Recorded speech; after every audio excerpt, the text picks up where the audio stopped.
Mag-ingat po tayo, no, sa lahat po ng mag-celebrate po ng Chinese New Year dito sa Pilipinas.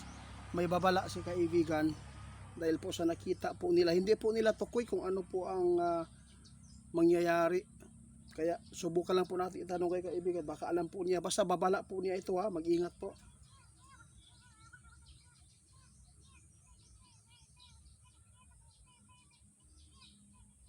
Diyos ko. Guys, sabi ng ating kaibigan, mayroon po kaming nakuhang impormasyon doon sa karian namin. Ito po ang nakita namin, pero hindi po namin tukoy kung ano po ang klaseng kalamidad ba ito or tungkol po ba ito sa mga paputok. Basta mayroon pong hindi maganda. Guys, hindi po ito na-focus ng ating kaibigan na makita ito. Pumasok lang ito doon sa kanilang bulang kristal, ang tawag sa kuha, no?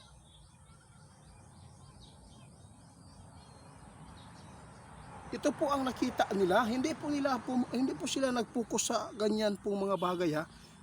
Pero ipinapaabot lang ni kaibigan ba dahil po mayroon talagang hindi maganda daw mangyayari sa pagsalubong ng Chinese New Year. Mayroon pong mapapahamak. Kaya mag-ingat po tayo mga idol, baka mayroon pong mga magulang diyan, ha. Baka yung mga anak natin na sobrang kulit, no?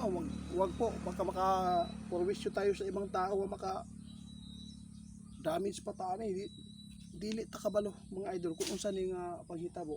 Ito ang sabi ng ating kaibigan po ngayon.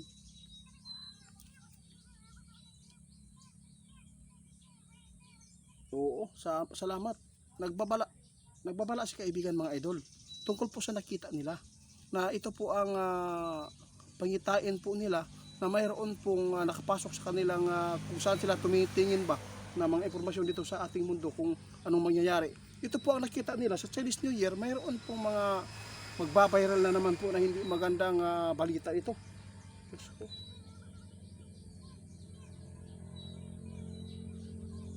Bilangin po natin guys, kung ang mga nangyayari dito sa atin kapag Chinese New Year, may mga sunog, may napuputukan, may nabubulag, may mga ligaw ng bala.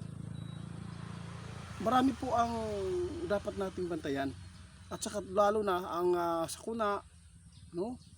Grabe, hindi po natin alam ito mga idol kung ano po ang ibig sabihin ng ating kaibigan na mangyayari. Pero at least na alaman po natin na ito po ang ipinapahanda sa atin, na pinapaabot sa inyo na hindi tayo pwedeng mag biro dyan sa mga paputok, no? Mga bata, ha.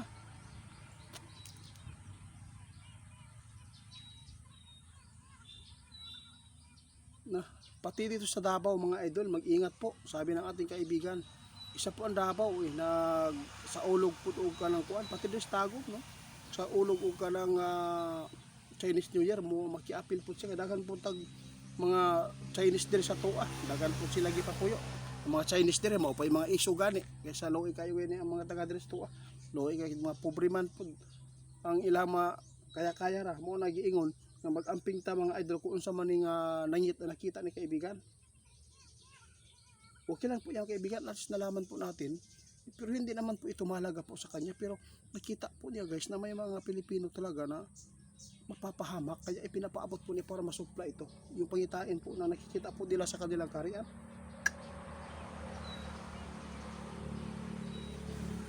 Salamat kaibigan. Guys, kayo na lang po bahala, ha. Kung naniniwala kayo sa ipinapaabot ng ating kaibigan na mayroon pong mangyayari sa pagsaulog ng Chinese New Year, kayo na lang po bahala maghusga dyan kung ano po ang inyong comment.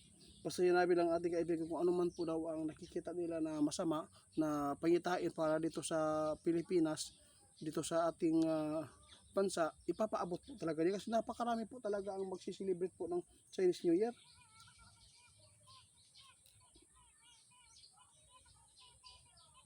Salamat, sige guys, sabi ng ating kaibigan, yun lang po ang aking ipinapaabot. Kaya sa lahat po ng makapanood, ingat po tayo mga idol. Alam po niyo kapag Chinese New Year, maraming nagpaputok dyan, no? Kasi delikado ang sunog, delikado ang mata, delikado ang mga ligaw na bala. Kasi mayroon po talaga mga tao na nakikisabay na hindi naman po maganda po ang mga ginagawa, nakaka-disgrasya pa sa inosente, no? Kung mayroon man po mag-celebrate sa Chinese New Year, huwag tayo mamurwisyo sa ibang tao. ano lang, pasalamat.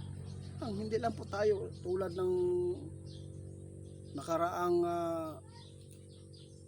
New Year sa atin talaga sa Pilipinas, no? May mga naputukan na nasunog dahil sa paputok. Kaya ingat po tayo mga idol. Itong babala ni kaibigan, nakakabuti ito at hindi ito nakakasama. Kaya sa lahat po na makapanood, ito po ang gawin natin. Kung mayroon tayong mga anak dyan nakikisalamuha sa Chinese New Year, kung mahilig uminom, huwag lang po, no, tambagan, advisean na hindi gawin po ang hindi maganda na makapagbigay ng kapahamakan sa tao. Kaya sa lahat ng makapanood ha, tandaan po ninyo, itong babala ni kaibigan, wala pong babala si kaibigan na hindi nangyayari. Yung sinasabi po nila na Chinese New Year, mayroon pong masamang nakikita si kaibigan na mangyayari dyan. Ma-viral po pala yan, ay sabi natin kaibigan.